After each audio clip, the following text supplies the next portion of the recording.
Hello, today we'll be talking about the application of methane-eating biofilters to mitigate fugitive methane gas around low-leaker energy wells.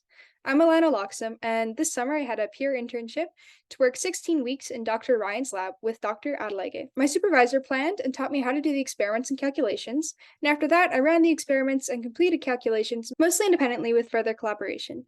So now we're going to look at what is a biofilter and why is it needed. Methanotrophs, or methane eaters, convert methane into carbon dioxide, then formate if they're type 2 methanotrophs, or formaldehyde if they're types 1 or X. While it doesn't seem immediately great, carbon dioxide is 25 times less harmful to the Earth's atmosphere than methane, and formaldehyde is mostly re-eaten or assimilated by the bacteria to make cell biomass. This biofilter that we're trying to make seeks to optimize the conversion of methane into these less harmful products. Experiments were performed to determine the ideal soil ratio of compost, topsoil, and perlite that produce the highest maximum methane oxidation rate while being more inherently stable than previous models. So why do we need methane biofilters? As you can see from this map, there are lots of low leaker oil wells all over Alberta that are abandoned and leak methane or other greenhouse gases.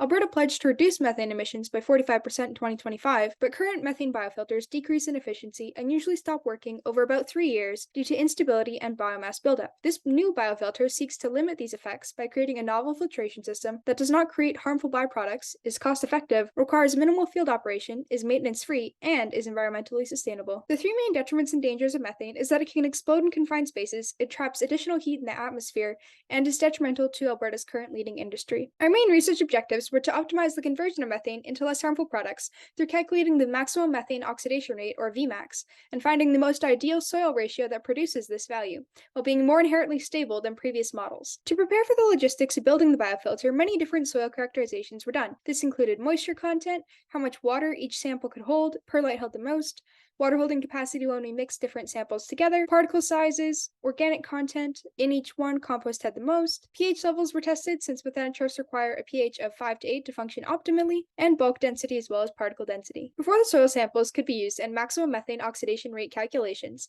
they had to be incubated to test that the inherent bacteria inside them reached a steady methane oxidation rate. This was done by putting the samples in different bottles, sealing them till they were airtight, taking out some of the air and adding in some methane, and then testing the concentrations of oxygen, nitrogen, methane, and carbon dioxide inside the bottles for several days. They eventually reached a steady methane oxidation rate, as you can see by this graph.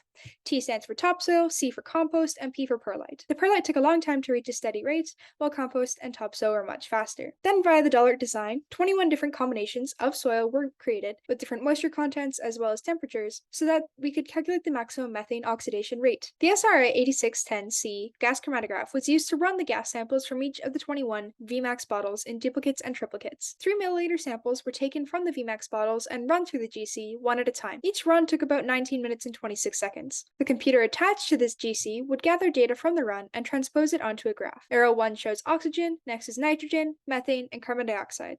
This data was then used in Vmax calculations. While oxygen, nitrogen, methane, and carbon dioxide were all measured, only methane was used in the Vmax calculations. The rest were to monitor if the bottles had leaked or not. The raw data was plotted and Vmax was calculated. This graph is from combination 14 of 21. As you can see, there were bottles with 9% methane and 4.5% methane. Each bottle was measured for about 500 hours, and our goal was to get from 9% methane to 0% methane. Since this took a very long time, the graphs were transposed together, so the 9% bottle would be measured to about 4.5, and the 4.5 bottle would be measured to about 0% methane. Then together, they would be overlapped into one graph. The maximum methane oxidation rate was then calculated with 3 different calculation methods, just to ensure accuracy. The Lineweaver-Burke plot was used, Edie and Hofstede, and Haynes plot. All of these are graphed, and the graph with the highest R-squared value would be used in the Vmax determination. So, all the stuff we talked about today boils down to this. The best combination was number 10 of 21. It had an organic ratio of 30 to 35% mature compost and 65 to 70% topsoil. The best combination had 0% perlite, but it still might be used since perlite was good in maintaining structure and holding in a lot of water. The moisture content was at 30 to 40%, and the temperature was at 20 degrees out of the 5 degrees, 20 degrees, and 35 degrees that we tested. The data from this research will be used in the formation of the biofilter, and the project will continue for approximately the next 3 years. The direct next step is testing columns of the soil to determine the methane diffusion coefficient, and eventually testing a prototype of the biofilter in the field environment. I'd like to thank the peer program, Dr. Ryan, and Dr. Adelaide for supporting my research this summer. If you're interested in learning more, please see these resources below,